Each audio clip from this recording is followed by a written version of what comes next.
Olá, paz do Senhor a todos. Todos estejam na graça de Deus. Nós vamos hoje aqui dar continuidade à nossa leitura bíblica, que vocês possam aprender um pouco mais, né, sobre os livros da Bíblia. Nós vamos devagarinho, né, que são vários livros, e eu vou ler. Eu sei que muitas das vezes não tem como entrar, ler a palavra, mas que vocês possam colocar o áudio aí, da TV de vocês e ouvir um pouco, né, da palavra. Eu estou no livro de Gênesis, então tem vários outros livros. Não vou ler, claro, todo de uma vez, mas com certeza alguns capítulos e versículos eu vou estar passando para vocês entender a palavra do livro. Ontem eu parei no capítulo 32 e 33. Vamos dar continuidade. Eu vou repetir aqui o capítulo 33, que é a reconciliação, no livro de Gênesis. E levantando Jacó os seus olhos, olhou, e eis que vinha Esaú, e os 400 homens com ele. Então repartiu os filhos entre Lia e Raquel, e duas servas. E pôs as servas dos seus filhos na frente, logo atrás Lia e seus filhos, e Raquel e José os últimos.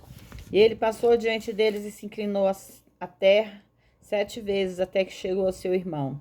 Então Esaú correu ao seu encontro, lhe abraçou e se lançou sobre o seu pescoço e o beijou, e choraram. No versículo último, 20, levantou ali um altar e o chamou Deus, o Deus de Israel. Jacó constrói um altar em Siquém, porque a consciência fica incomodada sem os aparatos religiosos. Mas o lugar divinamente escolhido para o altar era Betel. Perdão, irmãos. Capítulo 34. Saiu Diná, filha de Lia, a quem tinha dado a Jacó para ver as filhas da terra. E a viu Siquém, filho de Amon, o Hevel, príncipe daquela terra, e tomou-a e se deitou com ela e a violentou. Parece muito inocente, entretanto, essas filhas a levaram a um companheirismo vergonhoso. O cristão tem que ter muito cuidado quanto ao mundo e os seus caminhos. Nós cristãos temos que entender que nós temos sim o livre-arbítrio que Deus nos dá. Mas muitas vezes nós escolhemos o lado obscuro. Não estou se referindo a eu ou a você aí do outro lado, mas se referindo em geral. Muitas vezes escolhemos o lado mais fácil, o lado mais prático, que é a vida mundana, que é o vício, é a bebida, é o cigarro, é a prostituição, é a roda dos escarnecedores. Muitas vezes nós deixamos os caminhos do Senhor para escolher este caminho. Mas esse caminho sempre nos trará vergonha, sempre nos trará atos libidinosos que não agradam aos olhos de Deus. E viu Siquém, filho de Amon, e Eveu, príncipe daquela terra, e a tomou e deitou-se com ela e a violentou. Diná pagou a penalidade completa do seu descuido. Ela sofreu o destino que Satanás tinha planejado para Sara e para Rebeca.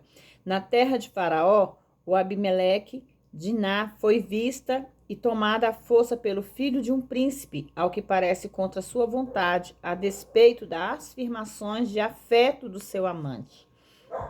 Mas a sua alma se apegou a Diná, filha de Jacó, e se apaixonou pela jovem, e falou afetuosamente à jovem. E falou Siquém a Amor, seu pai, dizendo: toma-me por mulher a esta jovem. E ouviu Jacó que Siquém tinha manchado Diná, sua filha, e estando aos seus filhos com seu gado calou-se Jacó até que eles viessem, e dirigiu-se Amor, pai de Siquém, a Jacó para falar com ele. É provável que referisse-se ao matrimônio. O matrimônio era arranjado nessa época, por isso Siquém pediu ao seu pai Amor que fizesse os acertos. Supostamente para fazer os acertos de matrimônio. E os filhos de Jacó, quando vieram do campo, souberam e se entristeceram os homens, e se enfureceram muito, porque eles, Siquém, havia cometido baixeza em Israel. deitando-se com a filha de Jacó, o que não devia fazer assim. A palavra Israel é utilizada pela primeira vez para designar os descendentes de Jacó, que na realidade vieram a ser grande nação de Israel. A expressão baixeza em Israel passou a ser usada sempre para designar os atos contra o caráter sagrado que pertence a Israel, como uma comunidade separada e em aliança como povo de Deus. E Amor falou com eles, dizendo: a alma do meu filho Siquém se apegou à sua filha. Rogo-vos que o deem por mulher a ele. A maldade especial de Siquém consistiu em desonrar a filha de um homem que era a cabeça da linhagem teocrática e, portanto, sob obrigações específicas de levar a sua vida santa.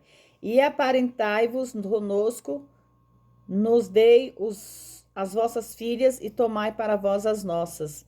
Pelo ato de exogamia, Satanás quer comprometer e corromper a linhagem sagrada.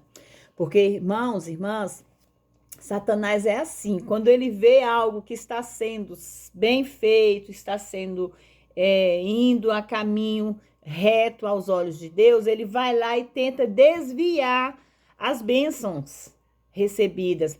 Ele quer destruir, envergonhar nosso Deus. Só que Satanás sabe que todas as tentativas dele de envergonhar nosso Deus ou nos envergonhar diante de Deus caem em fracasso. Mas para que seja fracassado, nós temos que nos vigiar. Nós temos que estar em oração, nós temos que interceder, nós temos que ter busca constante por Deus, para que Satanás não ache brechas nas nossas vidas. O resultado final deste plano, promovido por Satanás, foi uma última instância de ter a encarnação de Cristo. A linhagem israelita devia manter-se pura. Siquém também disse ao pai dela e aos seus irmãos: ache graça aos seus olhos e darei o que me disseres. Em essência, Siquém estava dizendo o que eles pedissem em valor monetário, e se requerido, ele pagaria. Aumentai muito o dote sobre mim, e dádivas, que eu darei o quanto me dissestes. Somente me dei a jovem por mulher. E responderam os filhos de Jacó a Siquém e Amor, seu pai, com engano, e falaram por quanto tinham manchado a Diná, sua irmã. Os filhos de Jacó praticavam engano nessa situação, no qual Jacó não tinha parte. Entretanto, Deus não faz vista grossa quando há engano empreendido por seu próprio povo contra os que foram fora da aliança. E os irmãos de Diná disseram-lhe, Siquém e aos que estavam com ele: não podemos fazer isso, dar nossa irmã um homem não circuncidado, porque ele nos é abominação. Mas com essa condição lhes consideremos, se fostes como nós, que se circuncide entre vós todo varão. Então lhes daremos as nossas filhas e tomaremos nós as vossas, e habitaremos convosco e seremos um povo. Os filhos de Jacó já começaram a mostrar as características que, em última instância, pouco tempo depois, os levaria ao desejo de assassinar José. Mas se não nos derem ouvidos para vos circuncidar, tomaremos a nossa filha e iremos à vingança. E parecem boas palavras a Amor e a Siquém, filho de Amor. E não demorou o jovem em fazer isso, não queria adiar isso, porque as filhas de Jacó o tinham agradado e ele era o mais honrado de toda a casa do seu pai. Em outras palavras, Siquém era sincero. Então Amor e Siquém, seu filho, vieram à casa da cidade, à porta da cidade, falaram aos varões, apresentou a proposta a eles. Estes homens são pacíficos conosco e habitarão desta terra. Eles negociarão dela, pois eis que a terra é bastante larga e espaçosa para ele. Nós tomaremos as suas filhas por mulheres e lhes daremos as nossas. Mas só com essa condição consentirão eles, a tribo de Jacó, em morar conosco e para que sejamos um povo só. Que se circuncide todo varão entre nós, para eles são circuncidados. E eis que as suas riquezas e posses de todos o seu gado serão nossos. Considamos somente nisto, e eles morarão conosco. Vemos aqui que Ramô praticou engano também. Isso não foi a ideia de Siquém, ele era mais oronável. que o seu pai, foi a ideia de seu pai e de outros varões da cidade. Obedeceram Hamor e Siquém, seu filho, todos e saíram pela porta da cidade, circuncidaram a todo varão. A todos saíram pela porta da sua cidade, pelo fato de Hamor ter concordado rapidamente. Chegar à conclusão que a circuncisão era reconhecida por ele e também algo que eles atribuíam em preço muito pequeno a pagar por aquilo que eles acreditaram que iriam receber. E aconteceu que o terceiro dia, quando sentimos eles a mais violenta dor, os dois filhos de Jacó, Simeão e Levi, irmãos de Diná, tomaram cada uma sua espada e vieram contra a cidade. Animosamente mataram a todos os varões. Não há nada que justificasse o que fizeram estes homens. E deram morte ao fio da espada a Hamor e a Siquém seu filho, e tomaram a Diná da casa de Siquém e saíram. E os filhos de Jacó vieram aos mortos e saquearam a cidade, porquanto haviam violentado a sua irmã. Dentro dos fatos dos registros cronológicos da guerra, são civilizadas raramente resistem a estes, que é um crime dos mais atrozes. Tomaram as suas ovelhas e vacas e seus jumentos e o que havia na cidade no campo. E temos que entender que esta era a igreja dessa época. Então disse Jacó a Simeão e Levi: tendes-me turbado, me fazendo abominável aos moradores dessa terra, entre o cananeu e o ferezeu, e tendo poucos homens ajuntado-se contra mim e me ferirão, e serei destruído, eu e minha casa. Jacó de repente vê a mão de Satanás em tudo isto, e não pelo amparo do Senhor, ele teria razão para temer. E eles responderam: devia ele tratar a nossa irmã como uma prostituta? Capítulo 35. E disse-lhe Deus a Jacó: levanta-te sobre a Betel e habita ali, e faz ali um altar a Deus que te apareceu quando fugias do teu irmão Esaú. Então Jacó disse à sua família e a todos os que eles estavam: tirai os deuses alheios que há entre vós e purificai-vos e mudai as vossas vestes. Quando Jacó se inteira do que tem que cumprir publicamente com Deus em Betel, dar-se conta de uma vez de que não poderia trazer os ídolos para dentro da casa. E em consequência ele manda a sua família entregar todos os deuses estranhos que tinha em sua mão e suas orelhas. E os sepultou sob um carvalho em Siquém. Estes ídolos haviam sido trazidos da Mesopotâmia pelos servos de Jacó, ou adotados em Canaã, ou talvez adotados pelas mulheres que foram capturadas durante o problema ocorrido recentemente. Irmãos, aqui fala que quando Deus pediu para que Jacó voltasse para a sua terra, que ficava em Betel, e ali ele construísse um altar, ali ele foi designado a desfazer de todos os deuses que aquele povo que acompanhava traziam com eles. Deuses esses que eles adoravam no lugar de Deus. É como se eu pegasse uma foto, um pedaço de pau, uma pedra, e adorasse aquilo ali como um ídolo na minha vida, mas tirasse Deus. Não deixasse Deus fazer parte da minha vida, e sim aqueles ídolos. E isso aconteceu na época de Jacó. Então, para que ele pudesse entrar na casa do Senhor, ele teria que desfazer de todos os deuses, independente de ser dentro da família dele ou fora. Nenhum deus deveria entrar, nenhum objeto amaldiçoado deveria entrar no templo de Deus.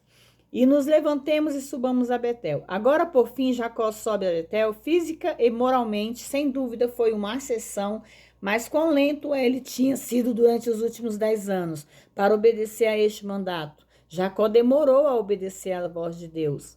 Se Jacó tivesse ido rapidamente para Betel quando ele deixou a Síria, e se tivesse morado ali, como foi mandado quanto pecado e tristeza, teriam sido evitados. E farei ali um altar de Deus que me respondeu no dia da minha angústia e foi comigo no meu caminho que andei. Continua sendo a atualidade na forma da cruz. Se a cruz é tirada, ignorada ou posta de lado de qualquer modo, então deixa de ser a fé de que Deus reconhece. A fé que Deus reconhece é a que está ancorada justamente na cruz. Isto eu acabei de falar. Muitas vezes, irmãos, nós deixamos de lado a fé que nós temos em Deus para buscar fé nos homens, fé em ídolos, fé em objetos, em bens materiais. Nós temos que aprender que a única fé que Deus reconhece é aquela que nós temos diante dele, nos pés dele. Porque só Deus salva, só Deus cura, só Deus transforma. O homem não faz nada disso.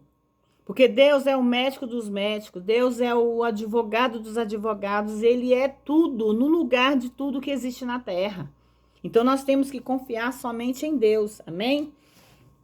Assim deram a Jacó todos os deuses estranhos que haviam em poder deles e os brincos que estavam nas suas orelhas. Jacó escondeu debaixo de um carvalho que lá estava junto a Siquém.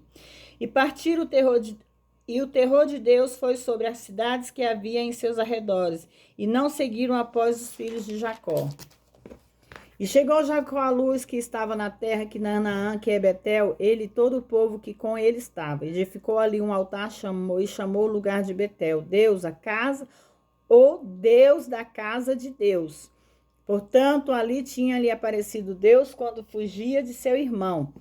Então morreu Débora e a ama de Rebeca, e foi sepultada no pé de Betel, debaixo de um carvalho, que se chamou o seu nome Alabuque, o carvalho do pranto.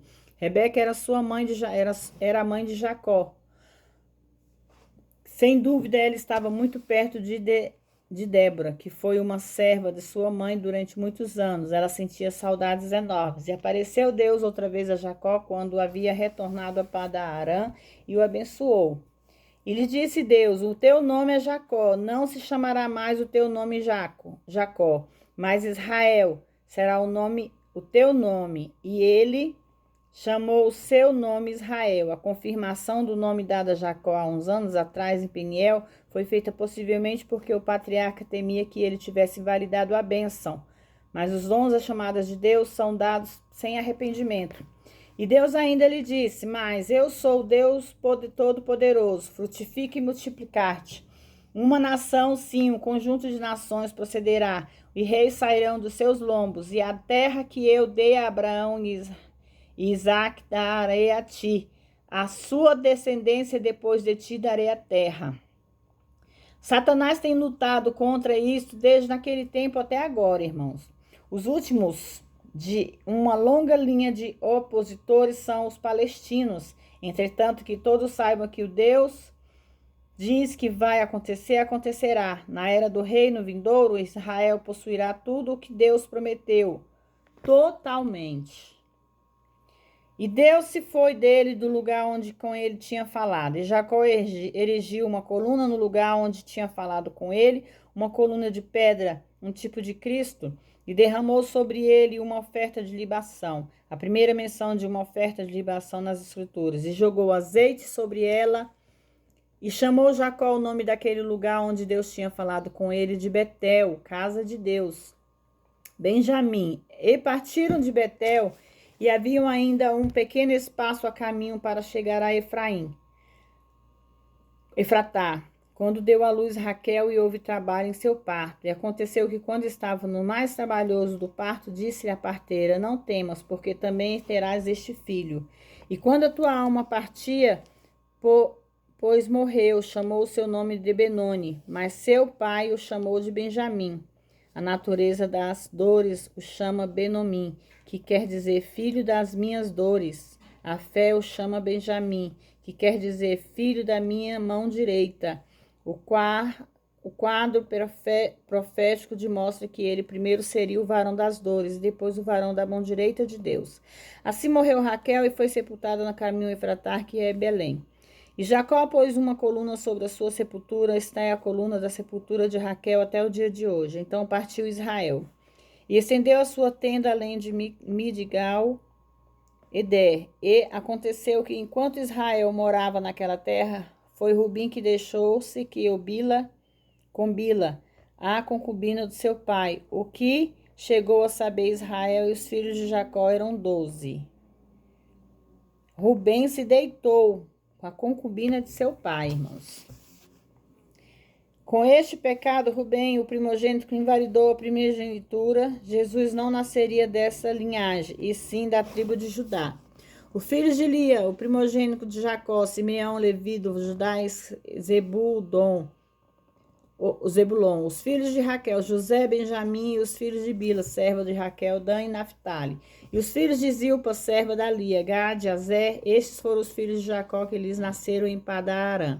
Os 12 filhos de Jacó listados aqui, os quais receberam a tribo, encabeçariam os tribos de Israel, como Manassés e Efraim, tomando o lugar de José, somando um total de 13. Na realidade, havia 13 tribos, contanto com a lei de Levi, a qual era a tribo sacerdotal. A morte de Isaque. E veio Jacó a Isaque, seu pai, a Manré, a cidade de Quim-Erabe-Abar, que é Hebron, onde habitaram Abraão e Isaque. E foram os dias de Isaque 180 anos. Inspirou Isaque o espírito e morreu, e foi recolhido ao seu povo, já ancião e farto de dias. Esaú e Jacó, seus filhos, o sepultaram. Puseram Isaque junto aos seus grandes antepassados, no lugar da sepultura da família, em Maquibé, onde faziam os corpos na vida de Abraão e de Sara, esperando a ressurreição. Ao mesmo tempo, o seu espírito estava junto dele numa pátria melhor, ou seja, a celestial. Jacó estava com Isaque quando ele morreu. Esaú veio até o sepulcro. Esaú, essas são as gerações de Esaú, qual é Edom. Esaú tomou suas mulheres filhas de Canaã, Ada, filha de Elon, Eteu, e Aolibama, filha de Ana, filho de Zibeão e Oveu, e Bazemate, filha de Ismael, irmã de Nebaiote. Ada deu à luz a Elifaz para Esaú, e Bazema deu à luz a Reuel. Aolibama deu à luz a Jeus, Jalão e Corá. Estes são os filhos de Esaú que lhes nasceram na terra de Canaã. Esaú tomou as suas mulheres e seus filhos e todas as pessoas da casa e o seu gado, todos os animais, e haviam adquirido na terra de Canaã, e foi para outra terra, distanciando-se de Jacó, seu irmão. Porque os bens deles eram muitos, por isso não podiam habitar juntos, nem a terra de suas peregrinações os podiam sustentar por causa dos seus rebanhos. Por isso Esaú habitou na montanha de Seir. Esaú é Edom. Em tudo isto, vemos que Esaú é repetidamente chamado Edom. É o nome que perpetuou a lembrança que venda a sua primogenitura por um prato de sopas. Vemos que Esaú continuou a ser o mesmo mundano, que menosprezava as coisas celestiais, apesar de ser membro da família sagrada. Essas são, pois, as gerações de Esaú, pai dos Edomitas, na montanha de Seir, Petra. Estes são os nomes dos filhos de Esaú: Elifaz, filho de Ada, mulher de Esaú; Reuel, filho de Bezemate, mulher de Esaú. E os filhos de Elifaz foram Temá, Omar, Zeló, Zefó, Caitã e Kenaz. Etima foi concubina de Elifaz, filho de Esaú, a qual deu à luz a Maleque. Estes são os filhos da Ada, mulher de Esaú.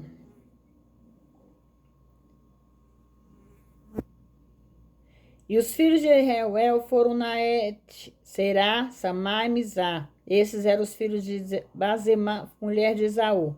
E esses foram os filhos de Aolibama, mulher de Esaú, filha de Ana, que eram filhos Sibeão. Ele deu à luz a Jeus, Jalão e Corá, filhos que teve de Esaú. Esses são os príncipes dos filhos de Esaú, os filhos de Elifaz, os primogênitos de Esaú, o príncipe Demá, os príncipe Omar, príncipe Zevó e o príncipe Kenaz, o príncipe Corá e o príncipe Caetá e o príncipe Amaleque. Esses são os príncipes de Elifaz na terra de Edom.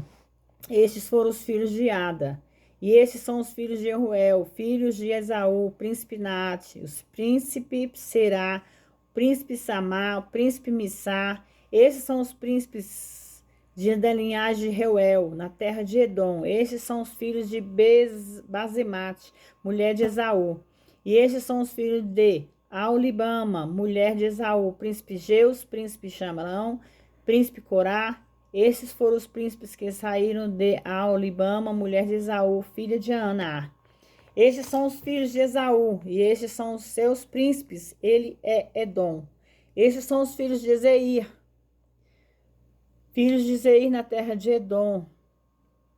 Foram Alvã, Maat, Ebal, Cefó e Oná, filhos de Zobal. Esses foram os filhos de Zebeão.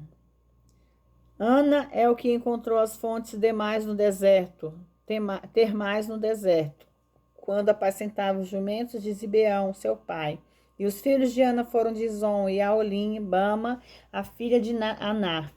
E estes foram os filhos de Zã, Rendã, Esbã, Irã e Querá. E estes foram os filhos de Ezer, Bilã, Zaavã e Acá. Os reis de Edom. E os reis que reinaram na terra de Edom, antes que reinasse reis sobre os filhos de Israel, foram. A respeito deste capítulo, quando a prosperidade é a honra extrema, os filhos da aliança muito frequentemente são os desprezados, e os que estão fora da aliança, como Esaú, aparentemente prosperam, podemos supor que é uma prova de fé de Israel, da parte de Deus. Escutar sobre pomba e o poder dos reis de Edom, enquanto eles eram escravos no Egito, mas os que desejam grandes partes de Deus têm que se contentar em esperar. No momento oportuno, Deus é o melhor momento. Note que o Monte Seir é chamado da terra da possessão. Embora os israelitas morassem na casa de servidão de sua Canaã, fosse a única terra da promessa. Edomitas moraram em suas próprias habitações, em Seir, e esta era a sua possessão. Os filhos deste mundo têm tudo à mão, e nenhuma esperança. Enquanto que os filhos de Deus têm esperança quanto a tudo e pouco à mão. Mas levando em tudo o que conta, é melhor ter à vista Canaã como uma promessa do que ao Monte Seir como uma possessão. Nesse capítulo fala muito, né, que às vezes é melhor que nós temos Deus no coração do que termos riquezas. E riquezas acaba se tornando riquezas oportunas, porque nós não temos Deus. E nossa maior riqueza é a presença de Deus. A nossa maior riqueza é ter Deus no coração. Quando nós temos Deus, tudo que nós necessitamos é acrescentado. Então nós temos que acreditar que tudo que nós temos é Deus que nos permite ter. E se nós não tivermos Deus, essa permissão não existe. E muitas vezes nós que estamos com as mãos vazias, acreditamos e cremos que ela vai se encher na graça de Deus, porque Deus estará conosco a todo momento. Ele estará cuidando de nós. Enquanto aqueles que têm riquezas, que têm muitas coisas, não têm Deus no coração. Por mais que eles tenham riquezas, eles não têm nada, irmãos. Enquanto nós que não temos essa riqueza toda, nós temos a maior riqueza do mundo, que é a presença de Deus em nossas vidas. E nesse capítulo é bem específico falar. Enquanto que os filhos de Deus têm esperança quanto a tudo e pouco à mão. Quer dizer, os filhos de Deus naquela época não tinham riquezas, mas tinham Deus. Enquanto outros tinham muitas riquezas, mas não tinham Deus. Então o coração deles eram vazios. Eles podiam possuir a terra, eles poderiam possuir o mundo, mas eles não iam ter felicidade. Quanto a nós, irmãos e irmãs, nós temos a verdadeira felicidade, porque nós temos Deus. Ele é nossa riqueza. Ele é a nossa maior proeza. É dele que vem a nossa felicidade. É dele que vem tudo. Por mais que nós se encontramos tristes, por mais que nós temos perda, nós temos que crer que Deus continua no controle das nossas vidas. Amém? No capítulo... eu vou deixar aqui para vocês até o capítulo 36 e eu volto com vocês amanhã a partir do capítulo 37. Quando eu começar a a ler aqui sobre essa palavra que está em Gênesis, do capítulo 37, eu vou vir aqui para o capítulo 39, que já fala de José, né? Nós vamos falar um pouquinho da vida de José. Através dessa palavra, Deus fala conosco grandemente que nós temos que ter fé nele e acreditar que tudo ele pode em nossas vidas. Nós não temos que nos apegar a bens materiais, porque bens materiais ficam.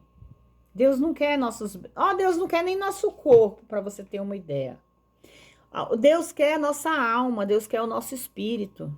Porque quando ele subiu aos céus, ele deixou o nosso Consolador. Quem é o nosso Consolador? É o Espírito Santo. Irmãos, vocês têm toda a capacidade do mundo de falar com o Espírito Santo a todo momento. Vocês podem conversar com o Espírito Santo lavando uma louça, limpando uma casa, lavando uma roupa, fazendo uma faxina. Vocês podem falar com o Espírito Santo estando deitado. Vocês podem falar com o Espírito Santo de tantas maneiras. Porque Deus deixou ele aqui para nos fazer companhia. Ele pode estar ao nosso redor, mas nós podemos trazer ele para dentro, para que ele se mantenha mais e mais próximo de nós. Vamos orar, irmãos? Vamos fazer nossa oração de todos os dias?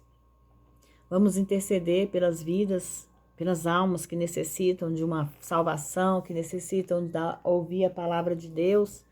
Nós sabemos que nós vivemos num mundo tão atormentado, tão cheio de coisas ruins, de maldades, né? Nós vivemos num mundo cheio de guerra, cheio de mortes. Então vamos orar por aqueles que estão perdidos, por aqueles que estão distantes. Vamos orar, irmãos, porque o nosso mundo, a nossa terra necessita de oração. E só através da oração para nós conversarmos com Deus, irmãos. Deus não vai estar aqui frente a frente contigo para você falar com ele, não. Mas tudo que você pensar em dizer a ele, ele já sabe o que você quer falar, ele já sabe o que você precisa, ele já sabe o que você necessita. Então acredite, não tenha dúvida, não tenha medo. Tira o medo do coração e acredite que Deus está a te escutar. Amém? Senhor, meu Deus e meu Pai, primeiramente, Senhor, meu Deus, eu me apresento a Ti como sua filha, sua serva. Eu estou aqui, Pai, para te pedir perdão pelos atos, talvez, que eu tenha cometido que não tenha te agradado. Eu venho pedir perdão por todos os meus pecados, seja do passado, seja do presente. Eu venho pedir perdão, Senhor, meu Deus, que às vezes eu possa errar e não saber que estou errando, Pai. Que o Senhor possa me dar sabedoria e discernimento para entender o que é certo, Senhor, meu Deus, aos seus olhos e o que te agrada, Pai. Porque nós sabemos, Pai, que o Espírito Santo está a todo momento cuidando de nós. Nós sabemos que através dessa leitura, Pai, nós vamos aprender muita coisa, Pai, que venha de Ti. Pode ser uma leitura simples, pode ser algo que talvez as pessoas ouvem e falam, o que significa tanta leitura se eu não estou entendendo nada? Mas eu sei, Pai, que na hora certa o Senhor vai mostrar para os seus filhos o que é certo, o que é errado. E o que significa, Senhor, meu Deus, cada palavra que está escrita no seu livro da vida. Pai, que nós possamos, Senhor, meu Deus, te buscar a todo tempo e acreditar, perdão, irmãos, que só através de Ti nós conseguimos a salvação. Senhor, meu Deus, nesse momento eu venho te agradecer também, Pai. Além de te pedir perdão por tudo, Pai, eu venho te agradecer também, Senhor, meu Deus, por tudo. Agradecer pelo vestimenta, pelo calçado, pelo alimento, pelo olhar, pelo ver, pelo ouvir, pelo sentir, pelo abraçar, pelo mover das minhas mãos, mover dos meus pés. Pai, eu venho te agradecer, Pai, por cada cura, cada libertação, cada livramento, Pai, que o Senhor tem mandado, Senhor, meu Deus, enviado sobre nossas vidas. Porque muitas vezes nós não sabemos, Pai, que estamos passando por um livramento durante um dia inteiro, Pai. O Senhor está nos livrando do mal e nos livramos da morte, nos livrando, Senhor, meu Deus, de tudo ruim, de toda maldade humana. Eu venho nesse momento aqui, Pai, neste canal, apresentar a cada filho e filha, Senhor, meu Deus, que entrar aqui, Pai, para ouvir essa palavra, para ouvir esta leitura, Pai. E que eles possam entender, Senhor, em cada capítulo, em cada versículo, o que o Senhor está dizendo a eles.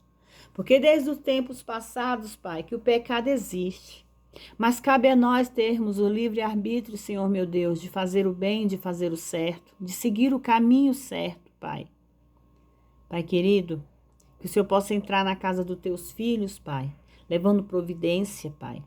Vai repreendendo, Pai, todos os laços satânicos. Vai repreendendo, Senhor meu Deus, toda maldição hereditária. Vai repreendendo toda depressão, toda ansiedade, toda síndrome do pânico, todo medo, toda aflição, todo choro, toda tristeza, Pai, da vida dos teus filhos, Senhor. Vai entrando, Pai, com providência na vida dos jovens, das crianças, dos idosos. Vai entrando, Pai, com providência na vida de cada um dos teus filhos que necessita da tua graça, necessita da tua salvação, Pai. Pai, nós sabemos que o mundo em que vivemos, Pai, está cheio do pecado, está cheio, Senhor meu Deus, e condenado, Pai, às vezes pelo mal que Satanás tem lançado sobre a terra, Pai. Mas que nós possamos aprender, Senhor meu Deus, a confiar em Ti, em crer que só de Ti vem a nossa salvação. Porque o inimigo, Pai, está ao nosso derredor, tentando achar brechas, Pai, para entrar, para destruir, para matar e para roubar. Então que nós possamos tampar as brechas, Pai. E para tampar as nossas brechas, que nós possamos orar, interceder por vidas. Pai, visita, Senhor meu Deus, a casa dos teus filhos, Pai. Acampa os seus anjos lá dentro, Pai. Cada cômodo, cada centímetro da casa dos teus filhos, Pai. Que o Senhor possa tocar e abençoar, Senhor meu Deus. Vai te retirando de lá de dentro, Pai, toda maldição, toda macumba, todo trabalho feito, toda feitiçaria lançada sobre a vida dos teus filhos. Essas feitas, Pai, em cemitérios, essas feitas, Senhor meu Deus, nas encruzilhadas, em centros de umbandas, essas feitas, Senhor meu Deus, nos mares, Pai, que nós sabemos que eles vão lá, Pai, para fazer a maldade, em matagais. Pai, vai retirando da vida dos teus filhos tudo que impede eles de crescer, Pai. Vai jogando por terra toda macumba, Pai. Vai jogando por terra toda feitiçaria, Senhor meu Deus, feita para destruir o corpo, a saúde dos teus filhos, Pai.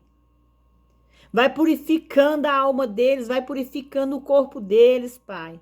Que o Senhor possa passar suas mãos poderosas, Senhor meu Deus, do alto da cabeça, Senhor meu Deus, às plantas dos pés dos seus filhos, Pai. Que eles sejam libertos, que eles sejam limpos, que eles sejam, Senhor meu Deus, transformados, Pai. Eis-me aqui, Senhor meu Deus, na sua presença, apresentando, Pai, os seus filhos, Pai. Cada filho seu. Visita os hospitais, Senhor, os leitos das UTIs. Visita aqueles que estão lá acamados, Pai. Esperando receber alta para voltar para o leito da sua família, Pai. Visita eles levando cura, Pai, levando providência, Senhor. Vai tirando do corpo dos teus filhos, Pai, toda doença, Pai. Carnal e espiritual. Toca nos órgãos, na carne, nos ossos, no sangue, na pele, no cabelo. Toca, Senhor meu Deus, nas unhas. Toca, Pai, em cada centímetro do corpo dos teus filhos, Pai. Retirando toda doença silenciosa que eles não sabem que estão doentes, Pai. E que eles não venham nem mesmo a saber, Senhor meu Deus, porque o Senhor tem o poder de curar, o Senhor tem o poder de arrancar, Pai, toda enfermidade que venha para a morte, Pai. Senhor meu Deus e meu Pai, eu entrego em suas mãos, Pai, a vida de cada um dos teus filhos e filhas, Pai, que aqui estão nesse canal. Vai, Senhor meu Deus, no coração, Pai, da vida deles. Vai restaurando casamentos, Pai. Vai tirando, Pai, toda imundície, Senhor meu Deus, da vida sentimental dos teus filhos, da vida familiar, da vida financeira. Vai arrancando, Pai, toda potestade, todo principado, Pai. Oh, Deus de poder, Deus de glória. O Senhor é grandioso, Pai, em nossas vidas. Que nós possamos tê-lo, Senhor meu Deus, como único Salvador. Não adorando ídolos, não adorando estátuas, não adorando quadros, não adorando fotos, mas adorando a Ti, Senhor, verdadeiramente. Sei que não te vemos, Pai. Nós não podemos Te ver, Mas quem tem fé e crê pode te sentir, Pai. Que o Senhor possa enviar os seus anjos, Pai, poderosos na casa dos teus filhos, Pai. Fazendo morada, Pai, para que eles possam te reconhecer e te sentir, Senhor. Pai, visita os asilos, os orfanatos, visita as creches, Pai, onde é lançada aquelas crianças enquanto seus pais vão trabalhar, Pai. Leva proteção na vida dos teus filhos, Pai. Visita os presídios masculinos e femininos, Pai. Vai transformando aquelas almas que ali se encontram, Pai. Quantas mães neste momento estão orando pelos seus filhos. Quantas mães estão buscando, intercedendo pela vida dos teus filhos, Pai. Liberta seus jovens, Pai, suas crianças, Pai. Liberta, Pai, os seus jovens das drogas, da bebida, do vício, dos escarnecedores, da prostituição, Pai. Liberta eles, Pai. Traz eles para perto de ti, Senhor. Busque eles, Pai, como aquelas ovelhas desgarradas, Pai, que saem do seu rebanho, Pai. Traz eles de volta ao primeiro amor, Senhor, meu Deus. Protege nossas crianças, Pai, que estão à mercê, Pai, do estuprador, do traficante, da maldade humana. Muitas vezes a maldade está dentro da própria casa, Pai. Protege essas crianças que necessitam, Pai, da sua proteção, Pai. Levando, Senhor meu Deus, o Espírito Santo para que possam acampar do lado delas, Pai. Protegendo elas, Pai, do perigo, da morte, Pai. Protege seus jovens, Pai, da prostituição, da maldade. Oh, Deus, nós sabemos que as tentações estão grandes, Pai. Que Satanás está lançando pratos, Pai, saborosos para enganar os seus filhos, Senhor. Não deixe, Pai, que eles venham ser enganados, Pai, por Satanás. Não deixe que eles venham ser enganados, Senhor, meu Deus, nesse mundo afora, Pai. Vai nessas nações que estão em guerra, Senhor, meu Deus. Vai levando paz. Vai levando amor, vai levando afeto, afeição, empatia entre os homens. Vai, Senhor, destruindo essas guerras, Pai. Vai tirando toda maldição, Pai, hereditária da vida dos teus filhos. Vai nessas nações que estão se acabando em terremotos, Pai, em maremotos. Oh, Jesus, leva a sua proteção divina, Pai. Nós sabemos que tudo é na sua vontade, é no seu querer. E tudo é no seu tempo, Pai, que nós venhamos ter paciência de esperar por Ti. Que neste momento, Senhor, o Senhor venha abençoar a vida de cada um dos teus filhos, o celeiro de seus filhos, abrindo portas de emprego para os desempregados. Abrindo oportunidades, Pai, de emprego para aqueles que necessitam trabalhar, Pai. Vai tirando toda a enfermidade do meu corpo. Vai tirando, Senhor meu Deus. Vai arrancando, Pai. Todo o mal lançado sobre a minha vida, Pai. Que eu venha voltar a trabalhar, Senhor. Que eu venha ter paz de espírito, Pai. Pai, dai-me força, Senhor meu Deus, para buscar a Ti, para levar a Sua palavra todos os dias a Seus filhos, Pai. Que eu venha fazer uma leitura abençoada, Pai. Que através dessa leitura, Seus filhos venham ser abençoados, Pai. Em nome do Pai, do Filho e do Espírito Santo. Vamos orar, irmãos. Pai nosso que estais no céu, santificado seja o Teu nome. Venha a nós o vosso reino, seja feita a Sua vontade, assim na terra como nos céus. O pão nosso de cada dia nos dai hoje, perdoai as nossas dívidas, assim como nós perdoamos aos nossos devedores. Não nos deixes cair em tentação, mas livra-nos do mal, porque Teu é o reino, o poder, a honra e a glória, hoje, amanhã e para todos sempre. E todos dizem amém. Irmãos, eu vou deixar para vocês aqui, eu senti no coração de deixar para vocês aqui o Salmo 91, para que vocês possam escutar e guardar no coração. O Salmo 91 é um salmo de proteção divina, é um salmo que nos traz a graça de Deus, é um salmo que nos protege, onde quer que nós andamos, onde quer que nós estejamos, amém? Eu vou deixar que vocês possam me acompanhar, que vocês possam ler o salmo junto comigo e que nós possamos ser abençoados com esta palavra. Em nome de Jesus, amém? Irmãos, o Salmo ele é um salmo de refúgio, irmão. É um salmo de proteção divina. Que nós possamos ler o salmo todos os dias, irmãos. Amém? Então, eu vou procurar em cada leitura minha ler o Salmo 91, para que vocês possam me acompanhar e ouvir o Salmo 91 todos os dias. Amém? Aquele que habita no esconderijo do Altíssimo, à sombra do Onipotente, descansará. Direi ao Senhor, Ele é o meu Deus, o meu refúgio e minha fortaleza, e nele confiarei. Porque Ele te livrará do laço do passarinho, Ele da peste destruidora. Cobrir-te-ás com as suas penas, debaixo das suas asas estarás seguro. A sua verdade será escudo e bloco. Não temerás o terror noturno, nem seta que voe de dia, nem pestilência que ande na escuridão, nem mortandade que assole ao meio-dia. 1000 cairão ao teu lado e 10.000 à tua direita, mas tu não serás atingido. Então somente com os teus olhos olharás e verás a recompensa dos ímpios. Porque tu, ó Senhor, és o meu refúgio, no Altíssimo fizeste a tua habitação. Não te sucederá mal algum, nem praga alguma chegará à tua tenda. Porque aos teus anjos dará ordem a teu respeito para te guardar em todos os teus caminhos. Mas as suas mãos ele te levará, para que teu pé não tropece em pedra. Pisarás o leão, a cobra, calcarás os pés, o filho, o leão e a serpente. Porquanto a mim tem encarecidamente me amado, também o livrarei e lhe mostrarei. Porquanto a mim tem encarecidamente me amado, também o livrarei e pô-lo em alto retiro, porquanto conheceu o meu nome. Ele me invocará e eu lhe responderei. Com ele estarei na angústia dele, livrarei e o glorificarei. Saciá-lo-ei com longa vida e lhe mostrarei a minha salvação.